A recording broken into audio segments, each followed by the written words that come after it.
L'Association des services financiers ASF de Boko, une structure locale de microfinance vieille d'une quinzaine d'années, faisant partie des ASF de première génération, elle a capitalisé assez d'expérience.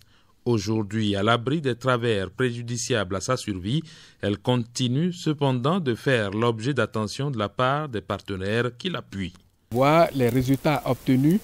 Est-ce que nous sommes en train de progresser vers les objectifs qui sont assignés à chacun des projets et puis faire des recommandations pour vraiment évoluer effectivement vers les résultats assignés à ces différents projets? Dans le contexte actuel où l'ensemble des ASF se prépare à une nouvelle mutation, la mise en place de leur fêtière nationale, une démarche du genre, est la bienvenue.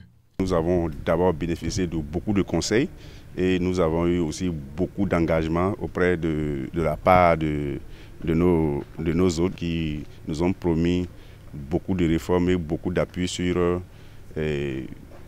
nos activités que nous menons. Après l'ASF Boko, la délégation conjointe FIDA-gouvernement est allée s'enquérir du niveau d'évolution des travaux de construction du siège devant abriter la direction exécutive nationale de l'ASF Bénin. En dépit du retard déjà accusé dans la livraison du joyau, l'espoir reste permis, surtout quand le chef de la mission se réfère aux différentes séances de travail ayant marqué la descente de son équipe sur le terrain. Dans les échanges techniques, des orientations seront données de façon à davantage améliorer les outils de communication pour s'assurer vraiment de la pertinence des messages qui sont passés.